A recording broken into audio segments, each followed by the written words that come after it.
অতিবৃষ্টি আর বন্যার প্রভাবে আনারস বাণিজ্যে ক্ষতির মুখে পড়ছেন কৃষকরা। ভরা মৌসুমেও ভালো দাম না পাওয়ায় গুনতে হচ্ছে লোকসান। উৎপাদিত আনারস সংরক্ষণে হিমাগার ও জুস কারখানা স্থাপনের দাবি টাঙ্গাইলের কৃষকদের। এদিকে চাষিদের ক্ষতি বিবেচনায় বিভিন্ন উদ্যোগ নিয়ে সরকার কাজ করছে বলে জানিয়েছে কৃষি বিভাগ। টাঙ্গাইলের মধুপুরের কৃষক জুলহাস উদ্দিন চলতি মৌসুমে ৮ একর জমিতে আনারস আবাদ করেছেন তিনি। প্রতিটি আনারস উৎপাদনে খরচ পড়েছে প্রায় ২৫ থেকে ৩০ টাকা। তবে ভরা মৌসুমে কাঙ্ক্ষিত দাম না পাওয়ায় বিপাকে পড়েছেন এই কৃষক। বিক্রি করতেছি ফল ২০, ২২, ১৮, ১৫, ৩০ টাকা বেচা খুবই কঠিন।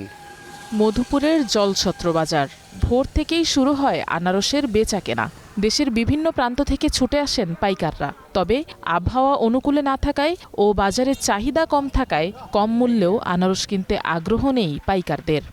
লাভের সংখ্যা তো এবার কম, বৃষ্টি না, এবার লাভের সংখ্যা কম, আমাকে তো অনেকটা লস। ব্যাপারী নিয়েও ক্ষতিগ্রস্ত। বর্ষা বৃষ্টির পানির কারণে আনারসের বিক্রি কম হচ্ছে আর কি, সবাই এইভাবে ক্ষতিগ্রস্ত আর কি। গত বছর ভালো দাম পাওয়ায় এবার মধুপুরে আনারস চাষের জমির পরিমাণও বেড়েছে। তবে বাজার মন্দায় এখন দুশ্চিন্তায় কৃষকেরা।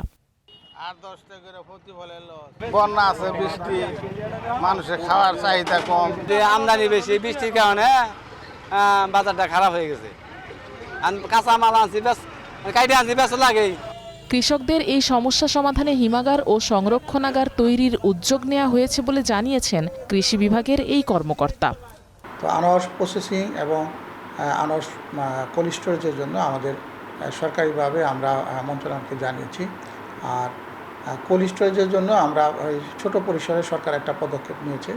কৃষি বিভাগের তথ্য মতে টাঙ্গাইলে জলডঙ্গি, ক্যালেন্ডাস, ফিলিপাইন ও MD2 জাতের আনারস চাষ হয়। চলতি বছর জেলায় আনারস উৎপাদনের লক্ষ্যমাত্রা ছিল ৫৬,০০০ মেট্রিক টন। এর বিপরীতে উৎপাদন হয়েছে প্রায় ৬০,০০০ মেট্রিক টন।